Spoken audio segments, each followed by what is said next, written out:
Hey guys, welcome back to the channel. I know it's been a long time since I've posted a public video for you guys to see.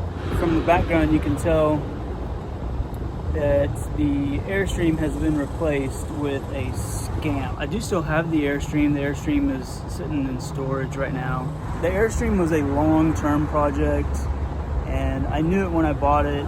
I haven't been in a big hurry to get the Airstream finished. Since that project is gonna take so long, I just decided to buy another travel trailer. My wife kind of picked this one. It's tiny. It's 16 foot long, and you're supposed to be able to pull this with like a medium-sized car or an SUV or something like that. The Scamps are kind of notorious for the main door popping open during transit. Now, I can mess with this door all I want and I can't get it to pop open. But as soon as I take it down the road, it doesn't matter how far it is. I think I pulled it maybe 5 miles, 6 miles, something like that, and it popped open during that time. So today's project is to fix that. I bought one of the new style RV locks, which isn't gonna fit, of course. So I'm gonna have to make it fit. So that's the project for today. And I'll show you guys how I'm gonna do it. I have seen a couple of these done just in pictures. I haven't seen any videos of this, but I've seen a couple of pictures of guys that have done this same exact thing. And I've seen it in black and I've seen it in white. The Scamp is actually kind of like an off-white color. It's not white, and so it just doesn't look quite right. And so I thought the black would look a little bit better. So let's get started. Okay, so here's a closer look at the original door handle.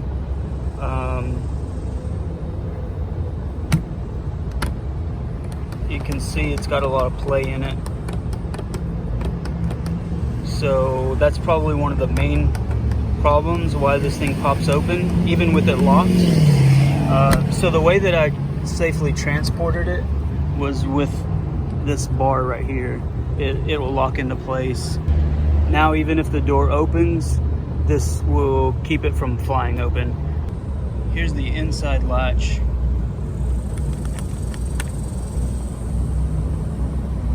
And then this is what the latch hooks onto. So let me start by taking all that stuff off.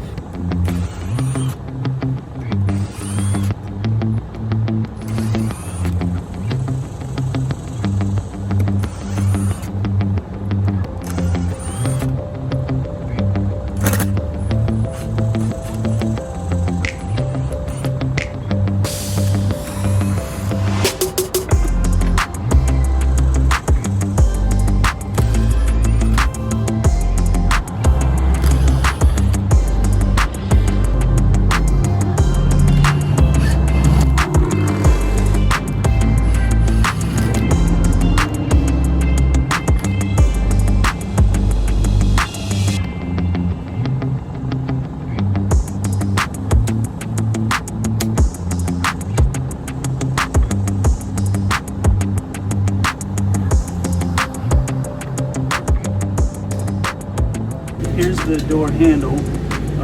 So it goes like this on the outside, and then this is what catches. And it also has this little pin down here that acts as a nipple.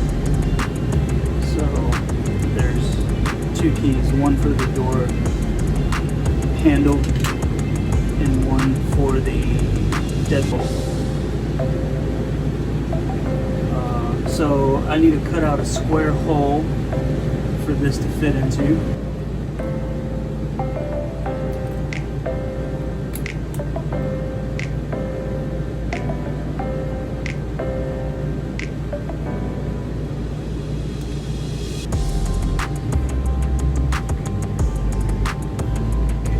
I went ahead and put that on temporarily.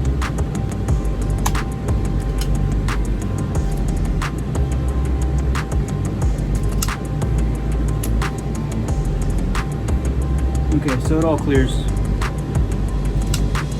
Now I need to make sure that this clears the board that I was planning to put up there.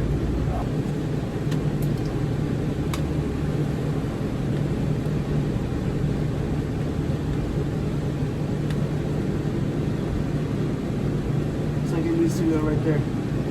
I had to make my own template. I just measured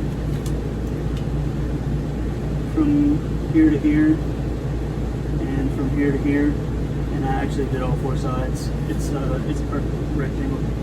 So I took a piece of cardboard and used those measurements with a speed square.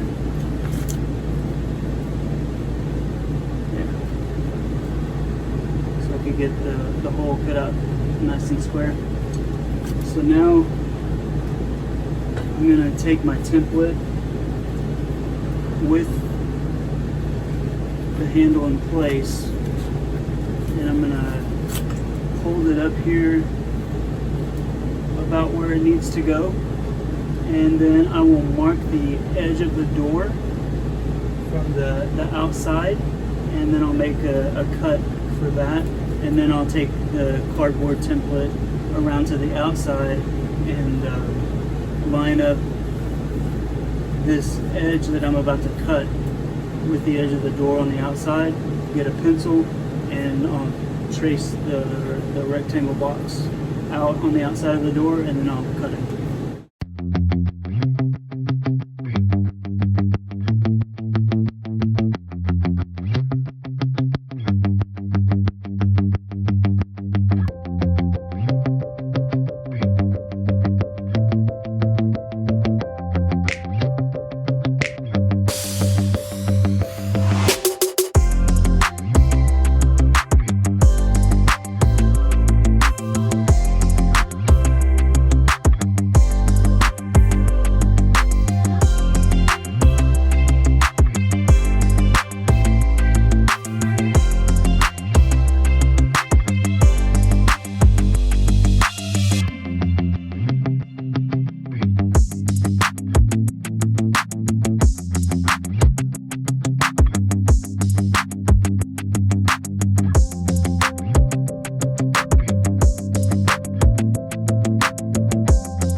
So it looks like it's going to go right here.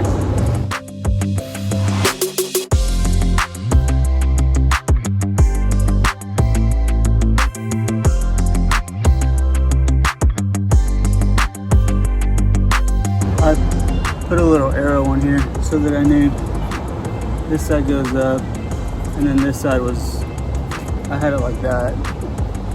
So this is the door.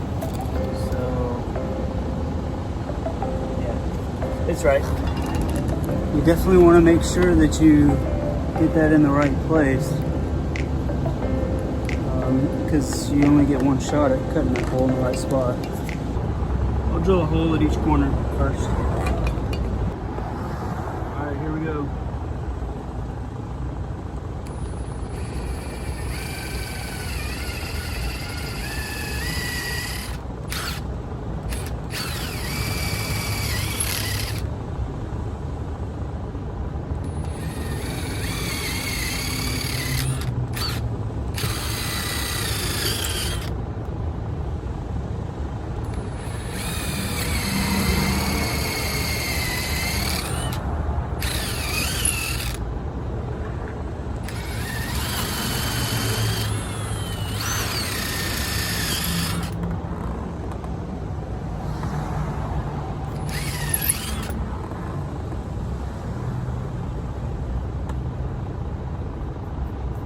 Hopefully I'm as smart as I think I am.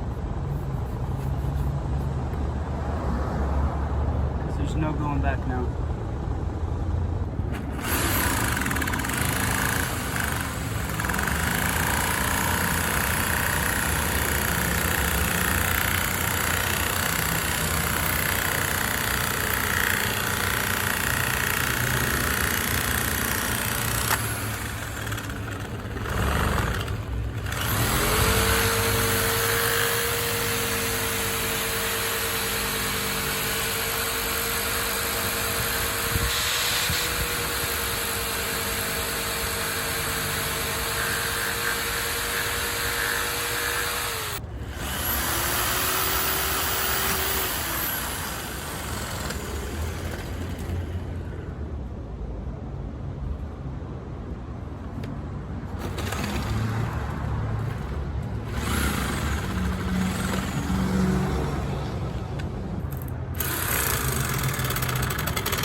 next issue, you have to have a place for this section to go through the door. So it goes right here, and now I made a little mark, top and bottom, where I need to notch this. And I did go get the oscillating tool.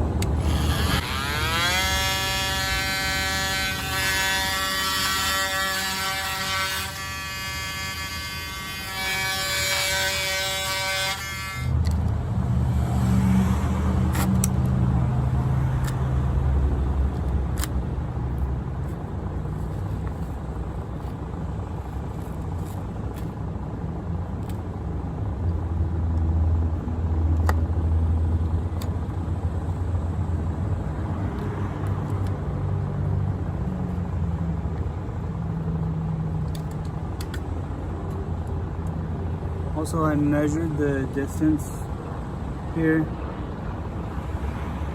It's half an inch. So this is the outside edge of the door, and then this is where the notch needs to start.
Hi, Sandra.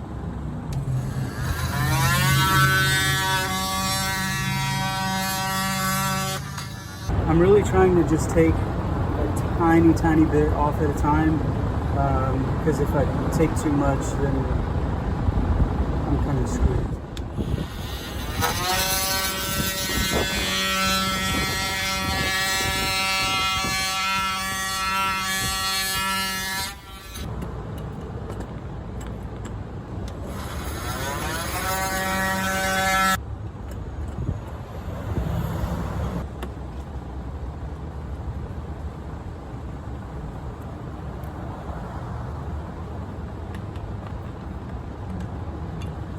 So the little hinge pin, top and bottom, sticks out just a little bit more than the rest does. So I've got to make a little notch for that.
So originally I had said that I would need like a filler piece to put in here, and then also to cover up this little section right here of the latch, because this part of the door is thinner than this part. I don't know if you can tell in the video, but this outer edge right here, this is a lot thinner.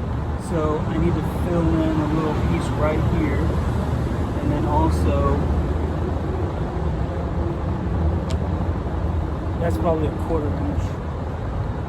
I'll make it 3.5 by 7 inches.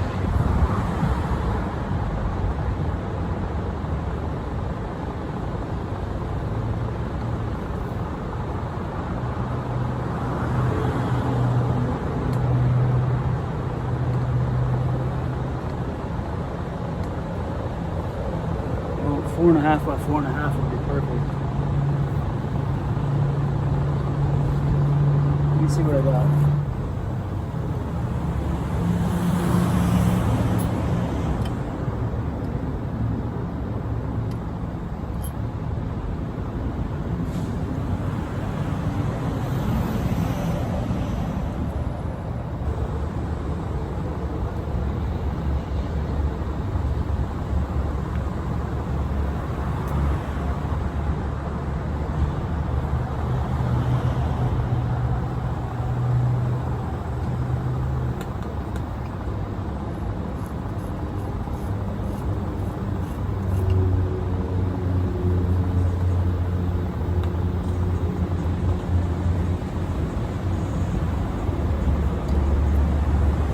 Okay, so I just marked out where this is going to go. Looks like right about there. So now I'm going to trace on the back side where I cut out this hole.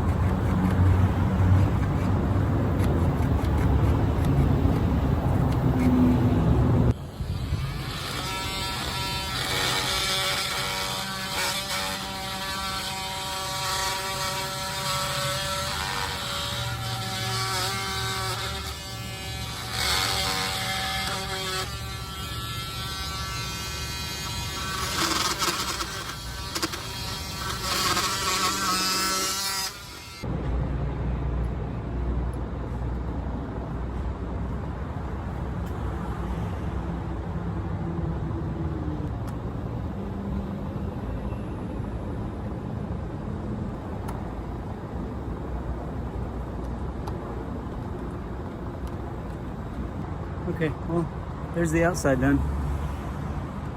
The inside I still need a little bit of work. Okay, here's the finished product.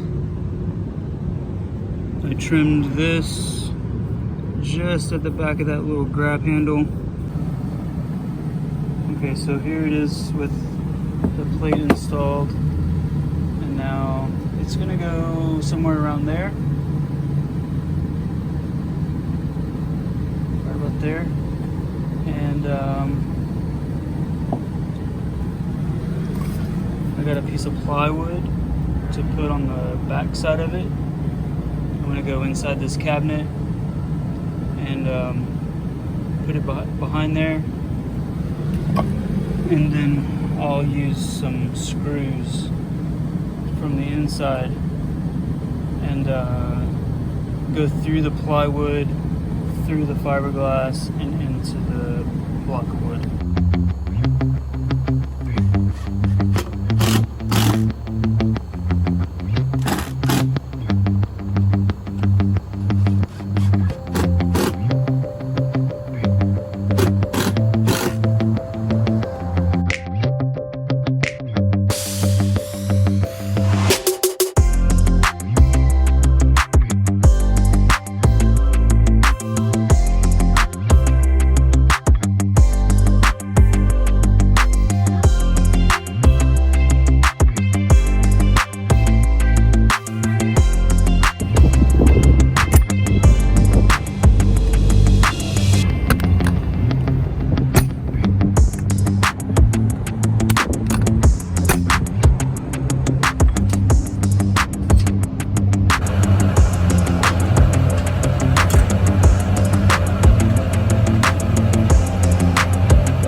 closed good. I'm gonna go ahead and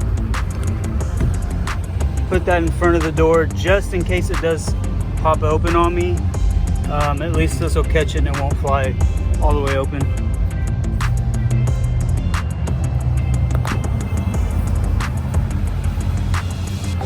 So I'm disconnected, power and water, wheels free,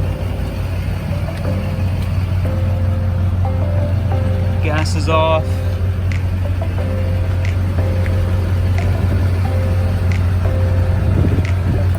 All right, we're ready to go.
We're back. Let's move this out of the way. And the door is secure. And I didn't even lock it. I didn't lock the latch or the deadbolt, either one. All I did was push it closed. So I'm gonna call that a win.